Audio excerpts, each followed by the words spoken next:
The OSCEs of cardiovascular examination, objective structured clinical examination. In clinical examination for cardiovascular system, first we will do the general examination which measures the pressure of the aorta, pressure of the right atrium, right? Right atrium का जो pressure होता है वो हम jugular venous pressure से measure करते हैं.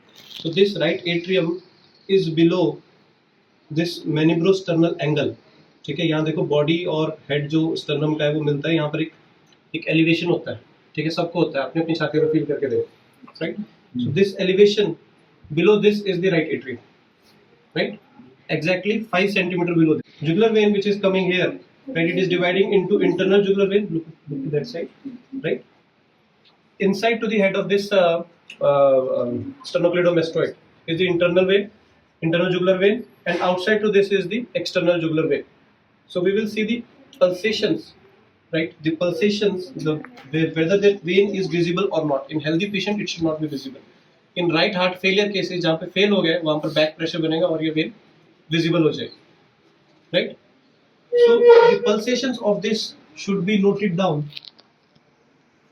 Like in this case, the pulsations are here, right?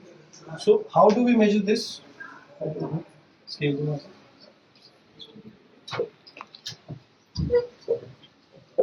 Normally, from this angle, this manibro-sternal angle, right, this angle, it should not go beyond 4 centimeters.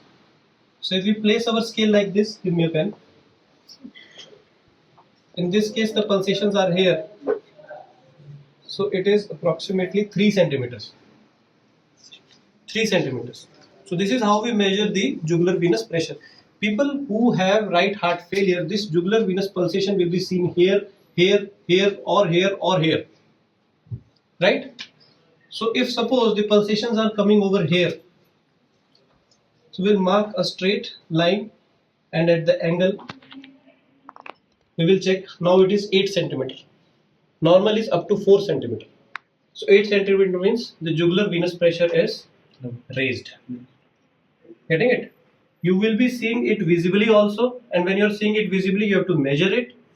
The total jugular venous pressure in this case, in this example, where it is 8, right? Since 5 centimeter, the atrium, right atrium is 5 centimeter below. So 5 plus 8 is 13, right? 13. Normal is 9. 5 plus 4. Getting it? So in this case, it is 13. So 13. This is what you will write in your findings. Jugular venous pressure at 45-degree angle is 13 centimeter of water, right? 13 cm H2O, like that, not Hg. Right, so this is how we monitor the jugular venous pressure. Raised jugular venous pressure represents right heart failure. So if right heart has failed, the pressure in the superior vena cava and the inferior vena cava will be more. So the person will be having leg edema also, which could be felt, which should be palpated in the medial malleolus area. You need to press it for 10 to 11 seconds and then you have to leave it. There should be no dip, no pit, right? The edema should not be there on the legs. If the person is having right heart failure, then there will be bilateral pitting edema, which will be dependent type. Getting it? Yes. So this is how we monitor the edema plus the raised jugular venous pressure confirmly tells us about the right heart failure. Finished. In this, we will see the status of whether the person is obese or not, whether the person is having edema, any visible edema over the face, any cyanosis over the tip of the tongue, like this, over the tip of the tongue, or xanthelasmas under the eyes, or any visible signs over the pericardium, right? Any scars or any bulgings out of the apex of the pericardiums. We will see the ankle edema also. Remove this.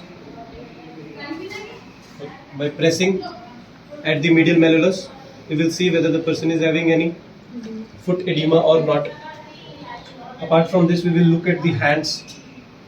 Right. In the hands, we will look at the splinter hemorrhages, the nails, whether they have any splinter hemorrhages, which could be due to the endocarditis, infective endocarditis, or the Janeway nodes or Osler's nodes or Janeway lesions. In this, there are some lesions, some red lesions or some red nodules over the hand, which may indicate towards the cardiac issues. And we will also look at the capillary refill time by pressing and then releasing. Ideally, the capillary refill time should be less than 2 seconds. Right. So the general observation, another things which include in general observations are the eyes. In eyes, we will see the arcus line, right? Whether there is any peripheral ring in the cornea, any ring in the cornea, corneal arcus, which may indicate towards the high cholesterol levels. Right. So all these general examination things indicates suspects towards the cardiovascular issues. So the main symptoms which a person experiences in a cardiovascular issues are, we have already dealt with these. These are chest discomfort, edema, palpitations, and what else? Syncope. So if we have to ask questions and dyspnea, we have to ask questions regarding to these major symptoms to the patients in order to know about the status of the cardiovascular examination. So all these things being said, right? What are the points? What are the clinical examination that we are going to do? So the edema generally is dependent edema in this case. So we will look or we will press the site, the medial malleolus site for edema, and also the back side for sacral edemas. Right? If the patient is bedridden, there might be a sacral edema to the cardiovascular patient. Right?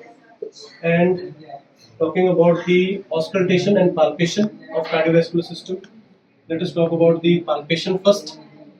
In cardiovascular system, in palpation, we will put our hand like this over the precordial region, right? And we will check for any thrills, any abnormal thrills over this area, over the apical area, or over the valvular area, like this, right? Complete hand can also be placed like this or this.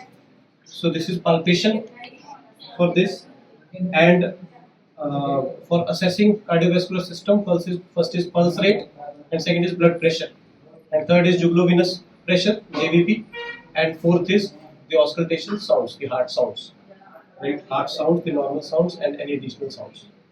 So we will start with the. What shall we start? First, let us deal with the pulse, right? So when we are looking at the pulse, now the arterial pulse can be felt in the radial artery or in the brachial artery, just below the lower tendon of this biceps, or the carotid artery. Move to that side. This is sternocleidomastoid head. So sternocleidomastoid. So inner to this is carotid artery, right? So if you place your finger here, right, you can feel the carotid artery. Carotid artery, when you are feeling, you have to check for the roots also. Roots are palpable thrills, right? Roots are right. Palpable thrills. Roots are palpable thrills.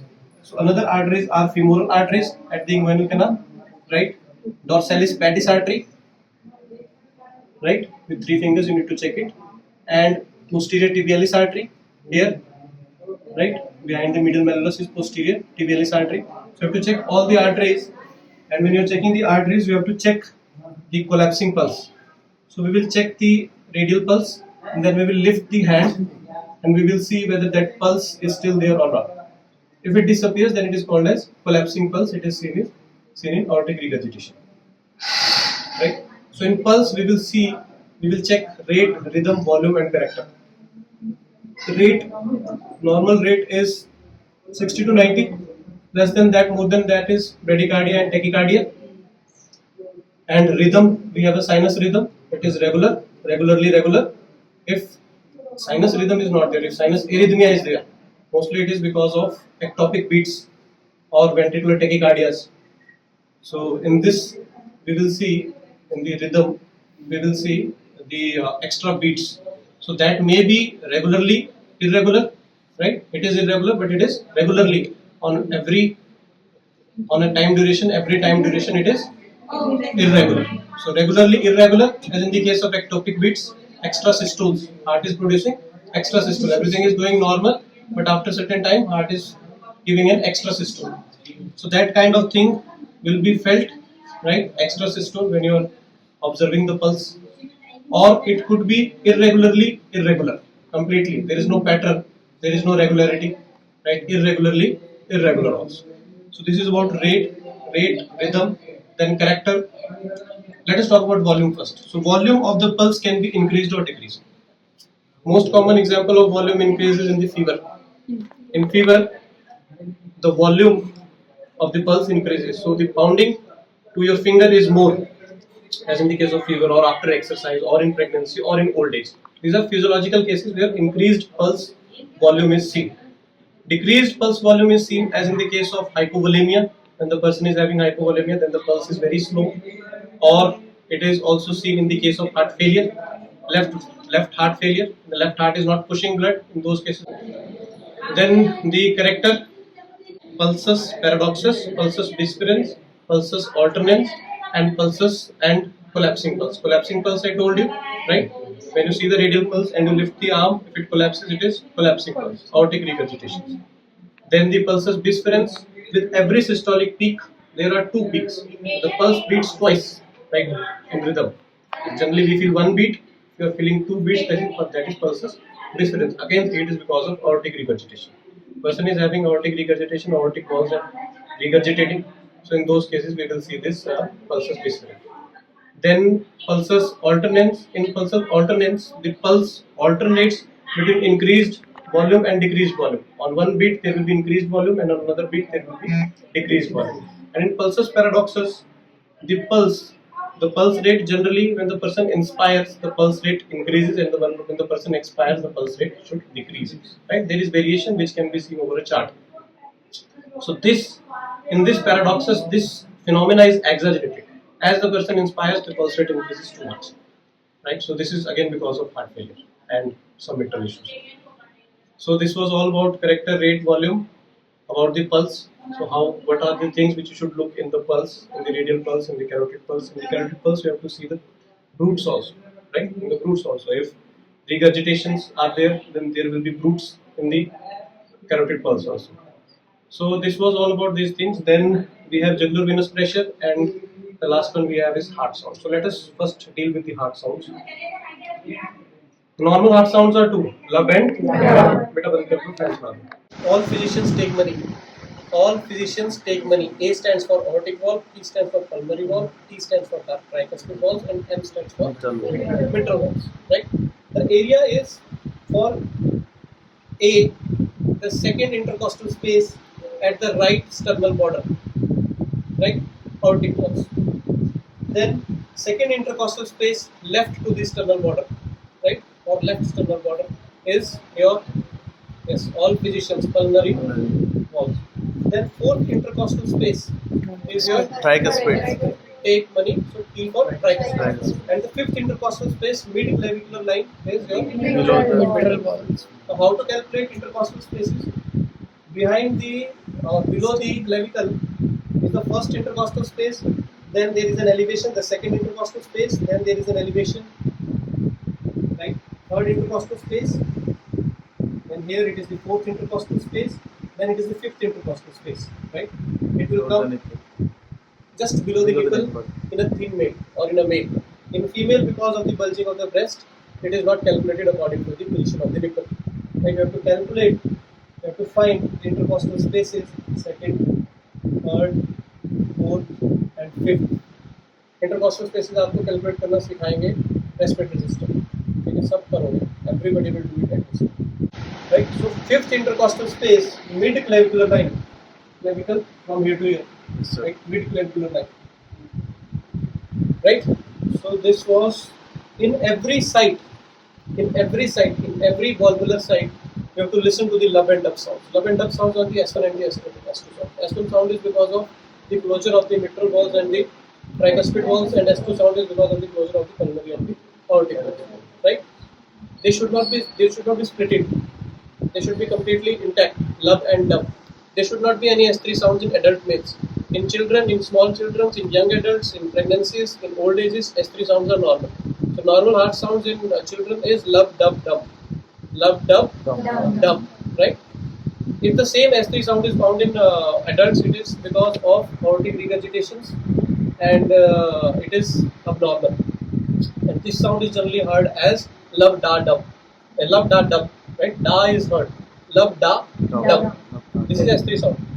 S4 sounds, abnormal S4 sounds, S3 sounds in children is because of ventricular filling. In adults, this disappears. If it is present, it is abnormal and it comes as lub, da, dum.